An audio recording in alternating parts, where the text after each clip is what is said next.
नमस्कार। TV 20 news पर प्रमुख खबरें आप अपने क्षेत्र की देख रहे हैं। मैं हूं आपके साथ अशोक वर्मा। आइए रूबरू कराते हैं आपके क्षेत्रों की तमाम खबरों से। सत्यमेव जयते दोस्तों। आज मैं और ईशान भाई एक बार फिर से आपके सामने हाजिर हैं कुछ नए फैसलों पर बात करने के लिए। स्वागत है ईशान भाई आपका इस thank my you so much sir. Platform legal bulletin पर। ये इलाहाबाद हाई कोर्ट का है। ये बहुत इम्पोर्टेंट मामला है और बहुत काम आने वाला है वकीलों के लिए भी, और जो लॉ के स्टूडेंट हैं उनके लिए भी, और जो ऑडियंस है उसके लिए, जिसमें मेंटेनेंस की मांग करती है एक पत्नी अपने पति से, या दूसरे लोग भी जो परिवार के मेंबर्स हैं। जैसे माँ अपने बेटे से कर सकती है, और अगर बेटा ना हुए हैं, बहू पढ़ने वाली है तो उससे भी कर सकती है, लेकिन मेजरली जो आता है मेंटेनेंस का केस वो पति और पत्नी के बीच का आता है। ये मामला चंदौली जिले का है, और वहाँ पे ये चैलेंज किया गया था फैमिली कोर्ट में। पत्नी ने मेंटेनेंस की मांग की, और वहाँ इस जो फैमिली कोर्ट थी उसने साफ साफ मना कर दिया कि इसमें मेंटेनेंस दिया जाना एप्लीकेबल नहीं होता है, तो उसकी याचिका से खारिज कर दी। फिर उसके बाद ये मामला आया था हाई कोर्ट में निगरानी याचिका के रूप में। जस्टिस मदन पाल की बेंच इस मामले की सुनवाई कर रही है। कोर्ट में कई सारे फैक्ट रखे, तो खासतौर से ये था कि पत्नी का जो रवैया था पति को लेके वो अच्छा नहीं था, क्योंकि वो एक हायर क्लास से बिलोंग करती थी, मतलब इकोनॉमिक कंडीशन उसकी बहुत अच्छी थी। जो उसका मायके पक्ष का चीजें थी, और जो दूसरा पक्ष था जो पति था वो उस लेवल का उसकी इकोनॉमिक कंडीशन नहीं थी। तो इसके आधार पर जो है वो तब उसको छोड़ के चली गई।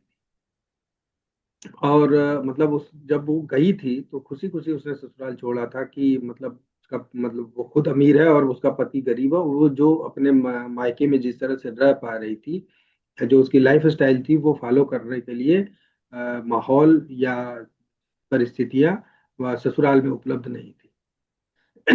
दूसरा ये था कि जो आधार कार्ड था महिला का, ये भी प्ली ली गई थी कि आधार कार्ड का महिला जो बना महिला का 2016 में, उसमें उसके पति का नाम दर्ज था। जब होता है ना। और लेकिन जब 2017 में उसका आधार कार्ड को उसने रिवाइज करवाया तो उसमें पति के नाम के जगह हटवा के उसने अपने पिता का नाम रखा। ठीक है। और जब भरण पोषण की याचिका दाखिल की मेंटेनेंस के लिए, अपना याचिका दाखिल की फैमिली कोर्ट में, तब भी उस नाम में कोई चेंज नहीं करवाया। और एक और प्ली दी गई थी कि जो उसने 21 जनवरी 2019 में जारी वोटर लिस्ट को पेश किया गया था, जिसमें पति के रूप में उसके किसी और व्यक्ति का नाम दर्ज था। हालांकि दूसरी शादी जैसा कुछ बात यहाँ पे उठाई नहीं गई थी, लेकिन ये माना गया कि कथित तौर पे उसका कोई और पति भी है। तो लेकिन अब ये था कि अगर उसको चैलेंज करने के लिए कि उसने 340 के तहत, सीआरपीसी के तहत कोई शिकायत दर्ज कराई जानी चाहिए थी कि मेरा नाम गलत छप गया है या मेरा नाम गलत है। वो कंप्लेंट उसकी तरफ से नहीं किया गया था, और न ही कोई दूसरी रिपोर्ट दर्ज कराई गई थी, न कहीं कंप्लेंट दी गई, न कहीं रिपोर्ट दर्ज हुई थी। ये भी कारण था। और एक कि मतलब ये आरोप भी आया कि उसने शायद तीसरी शादी भी किसी से कर ली है 2018 में। अब जब वो आया, जीरा की बात हुई फैमिली कोर्ट में, तो वो ये स्पष्ट कारण नहीं बताया उसने कि वो क्यों छोड़ के जा रही है अपने पहले पति जिससे वो मेंटेनेंस क्लेम कर रही है, उसके साथ रहने के लिए क्यों नहीं तैयार है।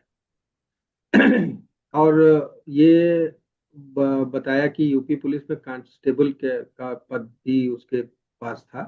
तो उसने जब वो पद पे पोस्ट पे ज्वाइन कर लिया, कांस्टेबल बन गई, तो उसके बाद उसका बिहेवियर एकदम से पूरी तरह से चेंज हो गया।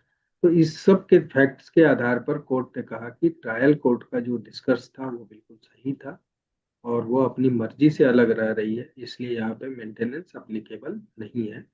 कोर्ट ने पिटीशन जो डिवीजन पिटीशन निगरानी पिटीशन थी उसको खारिज कर दिया। तो हमसे जुड़ने के लिए थैंक यू सो मच।